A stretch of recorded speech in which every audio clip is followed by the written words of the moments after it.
What's up everyone, back for another beer review, and today I'll be reviewing yet another beer from the Samuel Smith Old Brewery, and they are out of Tadcaster, North Yorkshire, England, over in the UK, and this is the famous Taddy Porter. So this is an English porter that comes in at 5% alcohol by volume, 32 IBUs at the time of review. And this bottle is just under 7 months old, but it also has a best by date of December 31st of 2026. So they give this one just over 2 years as far as the best by date goes. So according to the brewery, we should be more than good to go. Now, I'm reviewing this one as a shelfie beer for the month of July 2025, and Samuel Smith beers are the definition of shelfie beers, certainly here in the US, because you can find not only this beer, but their oatmeal stout, their nut brown ale, and many, many others on the shelves, probably at your favorite local bottle shop of choice, and probably a bunch of grocery stores. I know here in the West New York area, Wegmans grocery stores have a bunch of different beers from them, and they're always readily available. Now, I have not reviewed this one on the channel, which is kind of crazy, but this is one of their classic beers, and it's one that I've always enjoyed. On the back here, it says, a very dark, full-bodied ale with a rich, creamy head and an intense, dry, tangy character. Brewed with well water, the original well sunk in 1758, it says the original well sunk in 1758 is still in use. Malted barley, roasted malt, yeast, and hops. It says fermented in stone Yorkshire squares. The type of beer first brewed in the early 18th century gained its name from being drunk by porters in the fish, meat, and other produce markets. So yeah, I've had this beer too many times to count at this point. It's one of my favorite English porters, and when I do eventually start the blind beer style tournament and I do porters, this will definitely be in that tournament, 100%. This will be one of the beers that I definitely picked to be in there. But I haven't had it in a while, and it's not super fresh, under 7 months old. They do give it like just over a 2-year best by date. So we're going to pour it into this, big pub style glass, because I like this grow style glass, even though it's more for, like a 500 milliliter bottle. I think it still should look really nice in here. So yeah, it's been a couple years since I've had this one, but it used to be one of my favorites, because when I first started drinking craft beer, I didn't like bitter beers. I liked the more malt-driven beers. So English porters, for me, took the precedence over American porters. Not as much anymore, but I still appreciate them. So how does that look? Beautiful in the glass. Let's just be honest. That looks fucking gorgeous. It has a 2-finger, beautiful tan-colored head. Very creamy looking, too. It almost looks like a nitro head. Very, I'd say at the biggest, medium-style bubbles, but for the most part, or the medium-sized bubbles for the most part, small, very finite-looking bubbles. Very creamy looking. Has more of I'd say a dark brown than black. If we come from the back, I guess maybe not. Maybe it's more brown. When I was pouring out, it looked more like a dark brown. Even from the bottom here, let's see if it gives you any light. Not really. So yeah, more of like a very dark brown into a black. Yeah, kind of wild, because a lot of porters have it more of that like dark brown, dark ruby red kind of vibe. But that looks absolutely fantastic in the glass. Like, it just does. So let's get a nose. Fruity. So for me, English style porters over American. English, more malt driven. They have a little bit more malt character, I find, where American, let's be honest, when it comes to American styles of almost anything, it just means, yeah, we used a lot of hops. So for American porters, it's like, yeah, you got a good porter base, but then you just hop it with American hops. So it's more bitter. It has a little bit of like a resinous quality and, more dry and whatnot. These, though, are more my speed, or used to be anyway. Yeah, it has more of like that drying cocoa powder, light roasted coffee, roasty toasty, so a little bit of like a roasted malt that you're using. But it has this fruitiness. It's almost like a slight dark fruit, like almost like a raisin, maybe like a purple grape. It has a little bit of like a darker stone fruit kind of vibe too. Touch of caramel and toffee, maybe even a little bit of butterscotch. It's funny because I never really noticed it with this beer. Maybe I wasn't looking for it, but the fact that they use the word tangy on the back makes sense. It has a tanginess that I associated with for many years with milk stouts. Now, a lot of milk stouts for me produce a metallic note from the lactose. This doesn't have that, but it has like a tanginess that you would get maybe from some of the milk stouts I've had from yesteryear, but it's not a milk stout. It's just an English porter.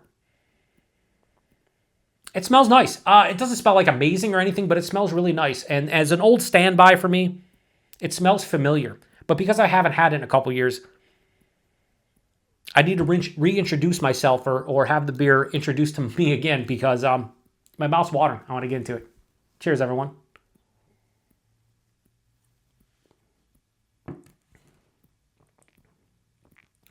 It's nice.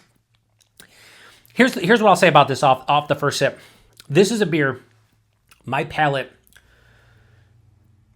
12 to 15 years ago would absolutely lose their shit over. Why? Not super bitter. It does have a more of a drying property, drying quality, drying on the finish. It has that drying kind of feeling, but it's not bitter. It does have a lot of beautiful malt character, but nowadays I do enjoy more of a balanced beer, and certainly with porters, I do like more of the hop-forward nature. But anyway, it's still a really nice beer. I'm not going to sit here and say it's not, because it is. They say full-bodied. No, it's not. Not even for the style. If you're talking about 5% English porter, full-bodied me would be like straight up medium. This is like, to be honest with you, like higher side of light, lower side of full, or sorry, higher side of light, lower side of medium. So it's not even full-bodied for a 5% beer. It's a bit thin, believe it or not. Probably never thought about this beer, back in the day, but yeah, it's a little bit thin now. Now that I'm thinking about it. It's not watery per se, but I can see how somebody could say maybe it is watery. The mouthfeel is beautiful. Mild to moderately carbonated, but softer than anticipated. Extremely smooth on the palate. One of the more smooth, non-nitro beers that I've had recently. And it has a creaminess to it. So the mouthfeel is spectacular. The body's a bit disappointing in how I remember this beer, because I remember it being maybe not full bodied, but definitely firmly medium bodied, and it really isn't. But, again, my views on this one may have changed over the years. The taste is really nice. It has drying cocoa powder, light roasted coffee, roasted malt in general, a little bit of that like raisin kind of datey thing, more of a dark dried fruit. Caramel and toffee are there, but it has this like, again, I'm glad they said tangy, because it has like this little tang or twang to it. Not necessarily like a sour or a tartness, but just something different, which I never really focused on before. Maybe I shouldn't have read that, because now it's in my mind. But that's all the first half of the palate. As it finishes, though, it gives me a little bit of that earthy, not quite copper coin feeling that I'll get, or even a metallic feeling I'll get with some English beers, but just more of like a drying earthiness on the finish. Definitely firmly dry, mildly bitter. Very clean beer. Easy to drink. Nice flavors. Nice aroma. Nice beer. I'm not going to sit here and tell you that this is my favorite porter of all time. I may have said at one point this is my favorite English porter. I don't know if I would say that at this point. I haven't had enough true English porters from England outside of this and a couple others. But I've had American breweries do English porters better than this, in my opinion, as far as my own personal preference. I'm not saying stylistically. I'm just saying for what I kind of want out of the style. This is still a classic beer. This is still a very good beer, and it's still a beer that I'd implore anybody who wants to try some classic beers from the UK, or classic beers in general. Try this one out if you've never had it before. Yes, it doesn't taste like there's 35 adjuncts in here and it's 9%, because that's not what beer used to be. You know what I mean? Like back in the day, a 5% English porter, you drink it at the pub, you'd have tons of pours of it, probably from cask, and enjoy it. And even here in the US, you would drink, a 6-pack of this, or I guess they would be more 4-packs, right? 4-packs of this. And you put down a 4-pack in a single night because it's 5% and it tastes good.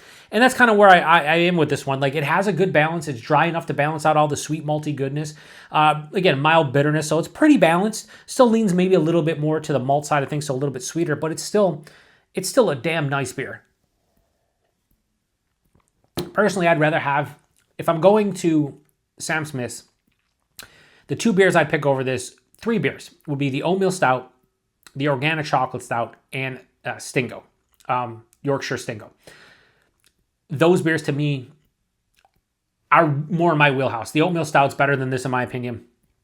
And I do think I prefer the Yorkshire Stingo more than any of the beers. And the Organic Chocolate Stout, if I'm in the mood for like a sweeter chocolate beer, I'd take that one over this as well. But this is a damn classic. This is a classic beer through and through. So let me take one more sip, kind of in between 2 ratings.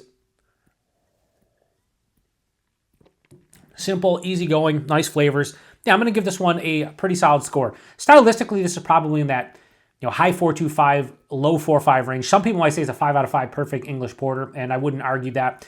I think for me, the body's a little bit lacking, which I don't remember, and it just doesn't wow me like it did. So I wouldn't necessarily say it's a 5 out of 5 stylistically, but I couldn't fault you if you did. Personal preference, a little bit lower for me. I just got to be honest with you. I used to give this one probably like a high 4.25 and a low 4.5 personally, but I'm going to drop it down a little bit. So I'm going to give the famous Taddy Porter from Samuel Smith. I'm going to give this a low 4.25. I'll go 4.15. I think that's the best I probably can do on it at this point in time. Just how it is.